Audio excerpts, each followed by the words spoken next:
En stor del av verden har nå sitt blikk festet mot nordområdene. I nordområdepolitikken ønsker Høyre klare forpliktelser med tydelige og konkrete ambisjoner. Norge må i årene som kommer spille en enda større rolle i våre nordlige områder, inkludert vårt samarbeid med Russland, Finland og Sverige. Vi tror at en av utfordringene ligger i behovet for større tydelighet fra regjeringens side. Regjeringens nordområdemelding illustrerer dette. Meldingen har for få nye tiltak eller konkrete ideer for å styrke nordområder, selv om den lister opp mer enn 100 prioriteringer. Selv om universitetene i nord er fortjenstfullt skjøvet i front i utviklingsarbeidet av nordområdepolitikken, er det liten tvil om at den politiske forankring og ikke minst involvering i nord kan bli mye bedre. Jeg håper at det foreslåtte samhandlingsforum som etableres, som involverer Sametinget, kan stimulere det fremtidige arbeidet. Premissene for landsdelens utvikling må skje i nord, og innspill nordfra må i større grad bli en del av så vel nordområdearbeidet, Barentssamarbeidet og det arktiske arbeidet. Nordområdene omhandler mye politikk, sannsynligvis vårt viktigste utenriks- og sikkerhetspolitiske geografiske område. Det viser den betydelige internasjonale interessen for utviklingen i nord. I dette arbeidet skal eller kan ikke universitetene i nord være de som skal utvikle politikken eller sørge for den folkelige forankring. I nord har imidlertid de nordnorske fylkene vært i front med å utvikle kontakt østover og på flere andre områder. Det samme kan sies om urfolks grenseoverskridende kontakt og arbeid. Jeg håper regjeringen kan la nordområdene være gnisten som får nordnorske fylkespolitikere ut av isolasjon og mer inn i den skapende nordområdepolitikken. Det fortjener de, og det er de også rustet til. Høyre konstaterer at regjeringen har skapt store forventninger i nord til en aktiv nordområdepolitikk, og dette har medført krav om mer konkret innhold, særlig innenfor feltene verdiskapning, lokale ringvirkninger og utdanning. Nå er tiden inne til å fylle disse forventningene med innhold. Regjeringen har oppnådd viktige resultater i nordområdepolitikken, blant annet en historisk delelinjeavtale med Russland, og i tillegg bør nevnes bidraget med å styrke den internasjonale økte interessen for nordområder. Nå bør regjeringens utfordring være å levere også på områder utenfor Utenriksdepartementets kontroll, som innenfor eksempelvis samferdsel og næringsutvikling. Dette er også de områdene som er viktigst for at nordområdene også fortsatt skal kunne være attraktive områder å bo i.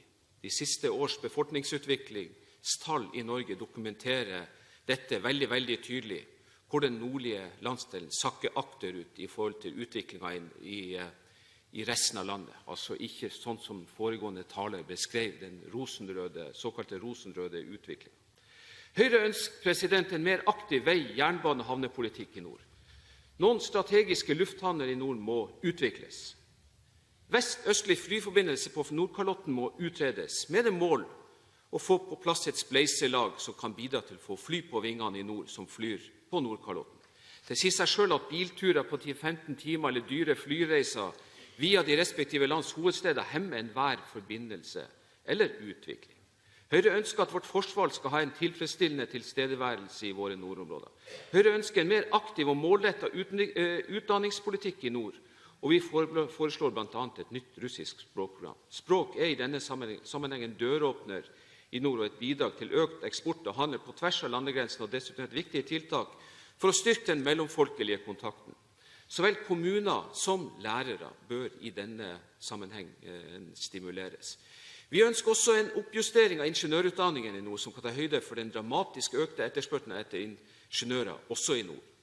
Høyre vil ha en aktiv petroleumspolitikk i nord, som også åpner for petroleumsaktivitet utenfor Lofoten, Vesterålen og Sør-Troms. Vi vil i denne sammenheng også at myndighetsfunksjoner skal utøves fra nord, i takt med at petroleumsaktiviteten flyttes nordover. Høyre vil gjøre det enklere å starte bedrifter, og ønsker å styrke såkornfondordningen i nord. Vi vil forbedre visumreglene overfor Russland, som vil gjøre grensepasseringen enklere og smidigere. Regjeringen må virkelig anstrenge seg for å få på plass enklere løsninger for at russisk arbeidskraft i langt større grad kan få ta del i arbeidslivet i den nordlige landsdelen. Vi vil også ha åpningstider på tollstasjoner som er mer i tråd med næringslivets behov og utvikling. Nord-Norges nærhet til Russland gir mange både muligheter og utfordringer for næringsliv og utfordringer av ulik art. En av disse fikk vi blant annet illustrert den 29. desember i fjor, da nyheten om brann på den russiske atomubåten Jekaterinburg ble meldt. En brann som dessverre avdekket at våre varslingsavtaler med Russland dessverre ikke trår i kraft når alarmen skal gå. Det er en enstemmig komité som understreker våre miljøutfordringer og ambisjoner i nord på land og hav. Miljøutfordringene er enorme. I dette bildet ligger også de kombinerte miljø- og sikkerhetspolitiske trusler. Lagrene av russiske atomavfall nær norskegrenser er de største i hele verden. Antallet russiske taktiske atomvåpen nær norskegrenser er betydelig. Våpen som først og fremst er beregnet til regional bruk. Taktiske atomvåpen omfattes ikke av noen rustningsavtaler. Derfor vet vi ikke det eksakte antall, men det er grunn til å tro at mellom 500 og 1000 slike taktiske våpen finnes på lager på Kolahalvøya. Det er svært viktig at Norge sier tydelig fra om at vi ikke synes det er greit at slike våpen finnes i våre nærområder. Det er liten tvil om at det først og fremst er ressursene i nord som tiltrekker seg verdens oppmerksomhet. Fisk, handelsruter, mineraler og energi er nøkkelordene. Ressursene lokker naturligvis. Alle verdens stormakter, inkludert EUs søkmotor, det gjelder også Kinas voksende interesse for nordområder. I Beijing tenkes det langsiktig, også der har man fått med seg at isen smelter, at Nordøstpassasjen nord for Russland blir mer tilgjengelig med de konsekvenser dette får for å bringe Kina nærmere i geografisk avstand til Vesten. Kineserne viser nå samme interesse for nordområdene som de har vist interesse for eksempelvis ressurser i Afrika eller Latinamerika. Derfor vil nordområdepolitikken fremover forbli vår viktigste politiske arena. Det vil ikke komme til å mangle politiske oppgaver i nord fremover. Og det er et politisk ønske fra Norge at vi skal spille en meget aktiv rolle i Arktisk råd, hvor det selvfølgelig er i vår egen interesse å trekke stormaktene aktivt inn i dette arbeidet, hvor folkerettens spilleregler må være alles ledesnor. De spørsmål som blant annet gjelder Kinas og EUs fremtidige roller og status i Arktisk råd, må det først og fremst være opp til regjeringen å håndtere. Et så betent og følsomt spørsmål egner seg etter Høyres mening dårlig til å behandles i en stortingskomitéinnstilling. Og vi undrer oss litt over at flertallet i komiteen fant det nødvendig. Vår støtte til Arktisk råd som hovedorgan for alle arktiske spørsmål er også årsaken til at vi har valgt å ikke støtte forslagene om et kystvaktforum for nordområdene og en sirkumpolær sikkerhetspolitisk dialog. Det har tjent tillit og stabilitet i nordområdene at Arktisk råd har vært hovedarena for viktige diskusjoner. Høyre ønsker ikke å utvanne denne rollen gjennom stadig å opprette nye organer. Til slutt så vil jeg bare nevne at Putin er gjenvalgt som president i Russland, og at døråpner og utvikling i nord, dynamikken er skapt gjennom først og fremst folk-til-folk-samarbeid. Her har de nordligste fylkene gått i bresjen og gått i front. Vi vet ikke hva som kommer til å bli utviklingen i dette området, som åpner for et betydelig potensial. Men folk-til-folk-samarbeidet må satses på, det må utvikles.